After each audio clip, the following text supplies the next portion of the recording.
So here's a question. If a child is safe, warm, fed, why does being separated from their main caregiver cause such panic, such deep distress? It feels almost irrational, right? If all the basic needs are technically met. Right, and that idea of irrationality is exactly what we need to unpack today. Welcome, everyone. We're doing a deep dive into John Bowlby's really revolutionary work, specifically his book Separation, Anxiety, and Anger. It's the second volume in his big attachment and loss series. And our goal here is pretty clear, isn't it? Yeah, we want to understand why this emotional connection is so fundamental, why it's not just some secondary thing, but a core biological need. We're moving past those, frankly, outdated ideas about bonding just being linked to, feeding schedules. It's amazing to think about when he was doing this work, too, the 1950s. The WHO asks him to study homeless kids in institutions. And what he finds just completely turns the psychological thinking of the time on its head. Oh, absolutely. It was a real shock to the system, professionally speaking. You have to remember the mindset back then, mid-century.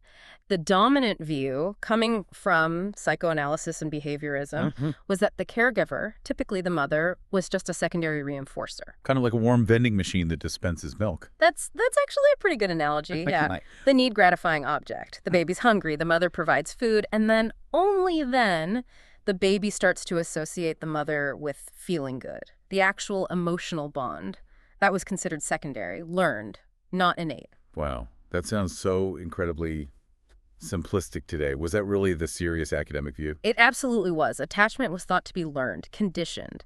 But Bowlby, watching these kids who were physically cared for but still in immense distress, he saw something else entirely. Which led him to that pretty provocative statement he made. Exactly. He stood up, challenged the British Psychoanalytic Society, and basically said, but there is such a thing as a bad mother, meaning the real-world interaction matters. It's not all internal fantasy. That must have caused ripples. Huge ones, I imagine. It shifts focus from the child's internal world to the actual relationship. Precisely. And crucially, he didn't just rely on observations. He connected what he saw to ethology.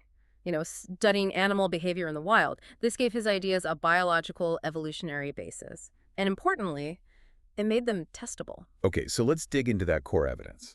The pattern he and James Robertson observed in kids during these separations, like in hospitals or institutions. Right, the famous PDD sequence. Protest, despair, and then detachment. It's the sort of initial, almost automatic response when that main figure becomes inaccessible. Stage 1, protest. That's the really active phase, right? Crying, shouting, looking everywhere, trying hard to get the person back. Yeah, the energy they put into it is just immense. The example you mentioned, Katie, 18 months old, screaming for mommy for hours, that's protest. And when that doesn't work, then comes despair. They kind of stop the frantic searching, but they're still totally preoccupied. They look miserable, withdrawn, but still watchful, hoping for return. It's this quiet, ongoing suffering. And the third stage, detachment, that one always struck me as the most unsettling. It is unsettling. The child seems to just switch off emotionally. They lose interest in the parent, sometimes even treat them like a stranger when they finally come back. And Bowlby noted, the longer the separation, the more likely you are to see this detachment. It feels like a defense mechanism almost. That's how Bowlby saw it, yes. And Heineke and Westheimer, they studied this reunion behavior. They found, I think it was 9 out of 10 kids showed this detachment for maybe up to 3 days after getting back home. Imagine being that parent. You rush back so relieved, and your child just looks through you. Devastating. Yeah. But then there's this twist. Right. The source says even the detached kids often became more clingy than before, eventually. Super afraid to be left alone again. How does that work? Detached 1 minute, super glued the next. It's that intense internal conflict. The child's system is basically screaming, I'm furious you left me, but I absolutely cannot risk you leaving again. It's this push-pull, anger and desperate need all mixed up. Like that little girl, Gillian. Happy with the nurse 1 minute, and walks away when the nurse comes back to her. Exactly. That ambivalence, that conflict is right there. The detachment is the shield, but the underlying need for security forces its way back, often even stronger. It makes a painful kind of sense. But thankfully, the research also showed ways to lessen this distress, right? It wasn't inevitable. Yes, and this really strengthens the whole attachment argument. 2 things made a huge difference. First, having a familiar person around, like a sibling or even just familiar toys or blankets, comfort items. And second, having skilled substitute care from someone who becomes familiar. The Robertsons' foster care work showed this beautifully. A responsive substitute caregiver, even if the child rejects them at first, could really buffer that anxiety if they were consistently available. So it's not just about meeting physical needs. It's about the consistent presence of a familiar, responsive person. That's the absolute key, availability. Which brings us to the theory behind it all. Why is this proximity so critical? Right, Bowlby's idea of availability. Yeah. He's very specific about what presence and absence mean here, isn't he? He is. Presence isn't just being in the same room, it's ready accessibility. And separation or absence means the opposite, inaccessibility.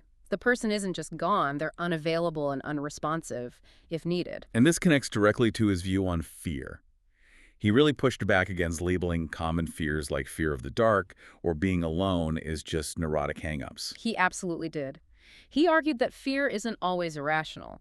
Often it's a perfectly natural adaptive response to what he called natural clues to danger.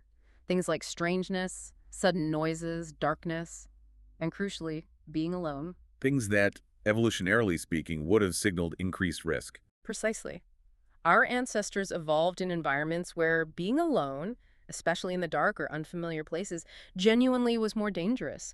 Increased risk of predators, accidents, getting lost. Huh. So feeling fear in those situations isn't neurotic. It's your ancient survival system kicking in. So even for an adult, feeling uneasy when alone in a strange, dark place isn't a sign of pathology. It's functional. It's your biology signaling potential risk. Bowlby insisted we should take that seriously, not just dismiss it. And he also talked about how these clues add up, right? Compound situations. Yes, that's a really important point. One clue, say, just being in a strange place might make you alert, but combine clues, strange place plus darkness plus being alone, that dramatically ramps up the fear response. The system is designed to react strongly when multiple risk factors are present. And there's real-world data backing this up, not just theory, those traffic accident stats. Yeah, the figures from London and Sweden were stark. Young kids, maybe 4 to 8 years old, 5 times more likely to get hurt in traffic than adults, and the majority of those injured kids, they were either completely alone or just with other children. Wow. That's concrete evidence for the functional risk of being without an adult protector. It really is. It shows the survival advantage of sticking close. And it's not just kids or humans. Think about primate behavior. Van Lowick Goodall's work with chimps. When they get scared, what do? They seek each other out, right? Touch, embrace. Exactly. They revert to that proximity-seeking pattern. The need for closeness in times of threat persists. And Ainsworth's strange situation experiment drives this home for infants too. The moment the mother leaves, especially when the baby is left totally alone. The distress is almost universal. You said 54 out of 56 infants cried or searched when left alone in that specific episode. It clearly shows that separation anxiety isn't learned. It's an innate response to perceived danger triggered by the caregiver's inaccessibility. It's like a built-in survival program. That's a good way to put it. Okay, so if this is the basic program, how does it shape our long-term expectations and behavior? This leads us to Bowlby's concept of working models, doesn't it? Yes. Working models are essentially our internal maps, our expectations about relationships. We build these models of ourselves. Am I worthy of care? And of our attachment figures, are they reliable? Will they be there for me? And these maps get drawn during childhood and adolescence. That's right, based on all those repeated experiences. And the crucial thing is, these models tend to stick with us. They become the sort of default settings for our emotional lives. So if your experiences growing up were generally positive, your caregivers were mostly available, responsive, what kind of model develops? You develop a model of the self as valuable and of others as generally trustworthy and available. Bowlby talks about the securely attached adult having this almost unconscious assurance that support is there if needed. That security allows them to explore, take risks, be independent, because they trust the home base is solid. But what if the experiences aren't so positive? What if there's inconsistency, neglect, or unavailability? Then the working models reflect that. They predict inconsistency, unreliability, maybe even danger. This is what leads to what Bowlby called anxious attachment. And he specifically preferred that term over things like overdependent, which sounds judgmental. Because the anxiety isn't the problem itself, it's a logical outcome of the experiences. Exactly. The behavior makes sense given the history. That story about the miner's wife and her daughter after the hospital stay. Oh yeah, that was powerful. The mother saying, "She doesn't trust me anymore. She can't forget it." And the daughter clinging constantly. That clinging isn't manipulation or being spoiled. It's the child desperately trying to regain control, to fix a system that now feels broken and unpredictable. She's trying to ensure availability because her internal model now predicts abandonment. And the sources really emphasize how damaging certain parental behaviors can be in shaping these models, particularly threats of abandonment used as discipline. Oh, absolutely devastating. Using threats like, I'll send you away or I'll leave you, it puts the child in an impossible bind. How so? Well, the child feels intense anger at the threat. It's terrifying and infuriating, but they can't express that anger, can they? Because expressing anger might actually cause the parent to follow through and leave. So the anger gets bottled up, repressed. Right, and the fear and anxiety get redirected, often, Bowlby argued, into things like phobias or other seemingly unrelated anxieties. So conditions like school phobia or agoraphobia. Yeah. Bowlby saw a direct link back to these attachment issues. He did take school phobia, or maybe better term, school refusal. He suggested it's often not about fear of school itself, it's more likely tied to the parent's anxiety. Maybe the parent unconsciously needs the child close for their own security, creating this inverted relationship. The child feels they can't leave the parent. That flips the common understanding on its head. It does. And then there's the famous case of little Hans. Ford's interpretation involved castration anxiety, fear of the father. Right, the horse biting him representing castration. Yeah. But Bowlby looked at it through an attachment lens. He pointed out that Hans's mother frequently threatened to leave him or the family. Bowlby argued Hans's intense fear of horses and his refusal to leave the house wasn't primarily about castration. It was displaced separation anxiety. His real terror was that his parents wouldn't be there when he got back.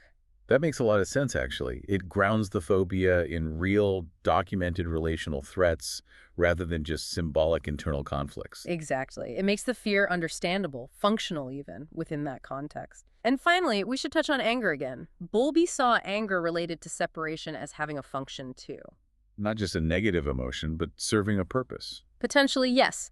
If someone you depend on leaves you, or threatens to, feeling angry is a pretty natural response to that frustration. Bowlby suggested this anger might have evolved to serve two functions. Okay, what are they? First, to maybe help overcome obstacles preventing reunion protesting loudly might get attention.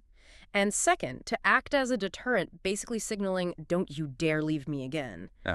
It's a way to try and regulate the other person's behavior to maintain proximity. But obviously, anger can become dysfunctional. Oh, definitely. When separations are repeated, when threats are constant, when love feels precarious, that functional anger can curdle into what Bowlby called a deep-running resentment, held in check only partially by an anxious, uncertain affection. That's when it becomes really problematic. So wrapping this all up, this deep dive really highlights how attachment, separation anxiety, even fear and anger, they aren't necessarily problems in themselves. They're part of our evolved toolkit for survival, for maintaining protective relationships. Exactly. It's when those early experiences lead to working models predicting insecurity, unavailability, or threat. That's when we see the development of anxious attachment and related difficulties later in life. And maybe the most profound takeaway, for me at least, is how this reframes maturity. We tend to think maturity means needing no one. Right, complete independence.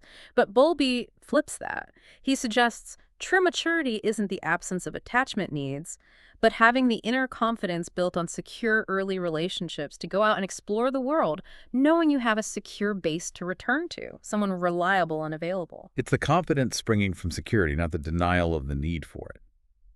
Which leaves us with a pretty big question to ponder, doesn't it? If this need for closeness, for reassurance, especially when we're stressed or scared, is so deeply wired into us for survival, what are we missing culturally when we dismiss it as clinginess or overdependency? Maybe we need to rethink what healthy connection actually looks like at all ages. This framework really does change how you look at anxiety, relationships, even what it means to be a grown-up.